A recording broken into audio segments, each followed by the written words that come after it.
What a night. What a competitor. Eala with the win. Heartbreak for Yastremska. Wow. Stop everything you are doing right now.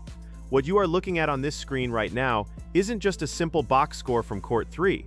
It is not just a collection of French text, percentages, and a 3-set match result. What you are looking at is the forensic evidence of a complete, catastrophic mental collapse and the birth of a brand new, terrifying apex predator on the WTA Tour. The commentators are on television right now, smiling, wearing their neat little sponsored outfits, and spinning this as a gritty, hard-fought 3-set battle. They are telling you that Alexandra Eala, the 31st seed, simply edged out Dayana Yastremska 7-5, 4-6, 7-5 in a competitive tennis match. But they are lying to you. They are selling you a sanitized, corporate, family-friendly version of a reality that is currently sending shockwaves through the private locker rooms.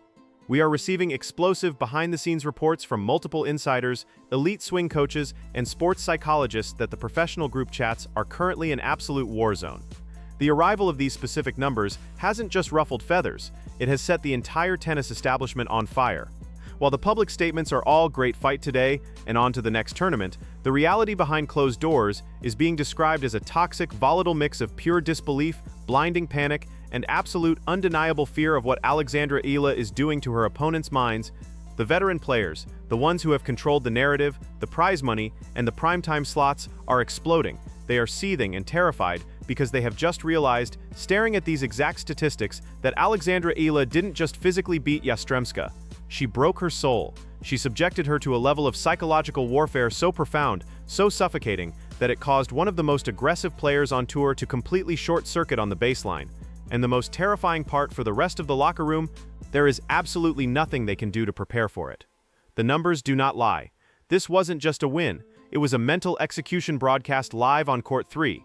To understand why the players are losing their minds and why the locker room is in a state of absolute panic, you have to look at the dark, twisted, horrific anomaly sitting right at the top of this stat sheet.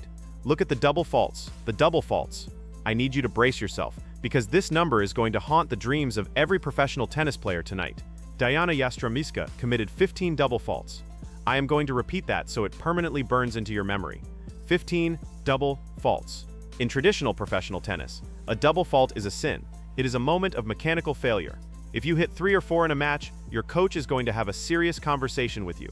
If you hit 7 or 8, you are considered to be having a total off day. But 15 double faults is not a mechanical error. It is a full-blown, systemic, psychological meltdown. It means that Yastremska stepped up to the service line 15 separate times, looked across the net at the 31st seed, felt the suffocating aura of Alexandra Eala, and completely forgot how to play professional tennis. She essentially handed Eala nearly 4 entire games, almost a full set of tennis, absolutely for free.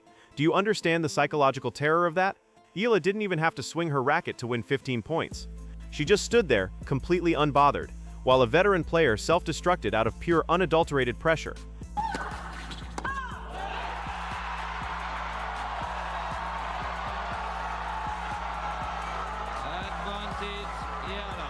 The veterans in the locker room are looking at this and whispering, what is Eala doing to them? Because Eala only hit 4 double faults herself. She was a metronome. She was a wall. She was an unfeeling, unyielding machine that just kept putting the ball back in play, standing on the baseline and whispering, your move. And Yastremska's response was to panic 15 times. It is a level of passive-aggressive dominance that feels entirely unfair. It makes a mockery of the aggressive, hard-hitting style that the WTA has promoted for the last decade. Yastremska tried to hit her way out of the corner, registering 8 aces, but for every ace she hit, she threw away 2 points in sheer panic. But the horror story, the absolute trauma of this match, goes so much deeper than just the double faults. It is fundamentally about the total loss of control on the court. Let's talk about the stat that is acting as the true explosive device in the coach's lounge right now. Look at the percent de premier services, the first serve percentage. Tennis is a game of dictating terms. If you get your first serve in, you are the boss. You tell the opponent where to run. Dayana Yastremska, fighting for her life, could only manage to get 57% of her first serves in. She was flipping a coin every time she tossed the ball. Now look at Alexandra Eala. 75%, 75%. 3 out of every 4 times Eala stepped to the line, she landed a clinical, calculated first serve. She wasn't trying to blow Yastremska off the court with speed. She was suffocating her with absolute, inescapable consistency. Imagine you are Yastremska. You just double-faulted twice in a row. You are shaking.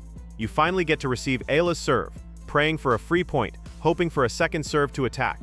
And Eala just calmly, coldly drops a first serve right on the chalk, point after point, game after game.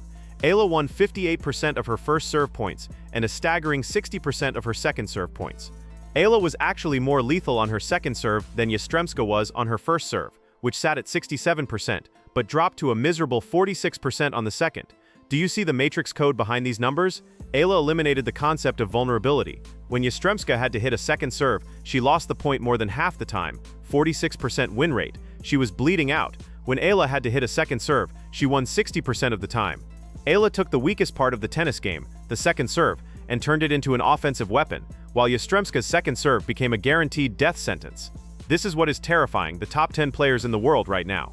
How do you break a player who doesn't give you free points on her second serve? You don't. You just stand there, grip your racket until your knuckles turn white, and watch your career flash before your eyes. And the absolute suffocation didn't stop there.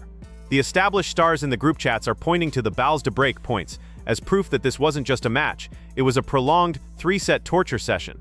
Yastremska, running purely on desperation and adrenaline, generated 7 break points and converted 6 of them. That is an insane, unsustainable conversion rate.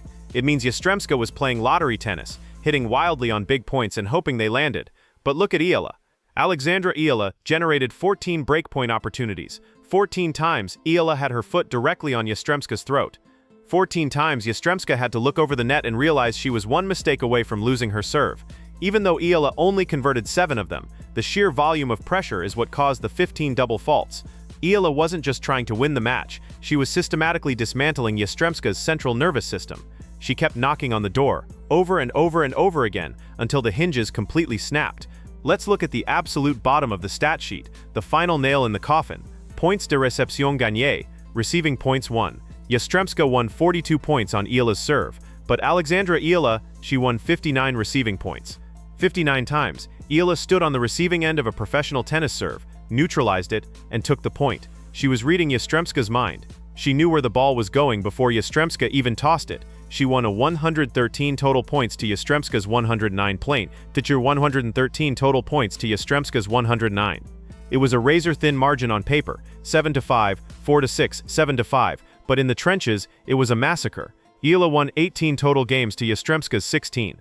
Eala won 11 service games to Yastremska's 10. Every single metric that dictates who controls the flow of the match leans towards the 31st seed. The locker room politics surrounding this are toxic right now. The player union reps, the agents, the sponsors, they are scrambling to figure out how to handle this quiet, deadly insurgency from Alexandra Eala. They know that if a player can step onto court 3, absorb the absolute best aggressive baseline shots a veteran has to offer, force 15 catastrophic double faults just by existing on the other side of the net, and land 75% of her first serves like a cold-blooded sniper, then the entire ranking system is a fragile illusion. The veterans are fighting for legacy. They are fighting to protect their brand, and in the middle of this struggle, Eala is making them look like absolute amateurs who can't even toss a ball straight under pressure.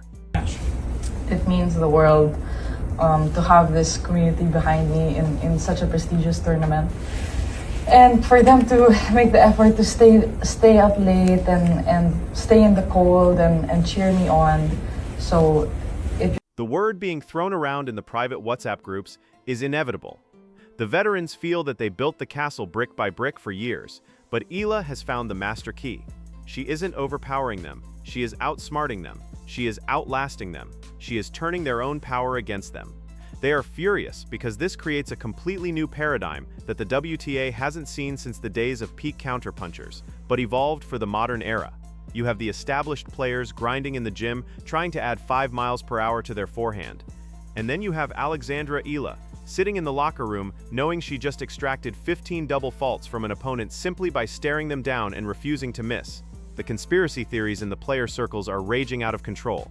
How is she staying so calm? Does she have a completely different analytical approach?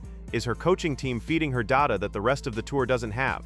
They are desperately searching for any excuse to invalidate what just happened, because the alternative, that Alexandra Eala is simply a terrifying, unstoppable psychological force that has cracked the code of the veteran players, is far too much for their massive egos to handle.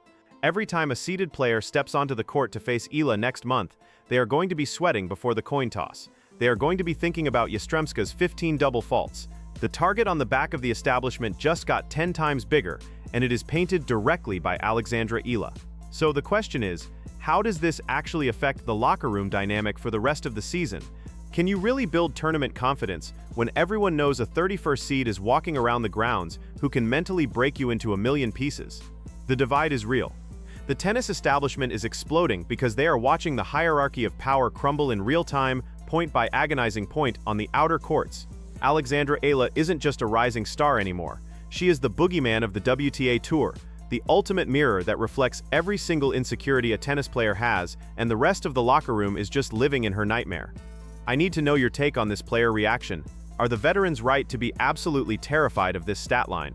Is it fair that a young player like Eala can completely disrespect the established hierarchy by forcing a mental collapse of this magnitude? Or are the older players just bitter that their time at the top is officially over and they lack the raw, unapologetic mental fortitude to do anything about it? Drop your thoughts in the comments, because the war between the WTA establishment and Alexandra Eala has just entered a completely new psychological phase, and I promise you, it is going to be incredibly violently ugly.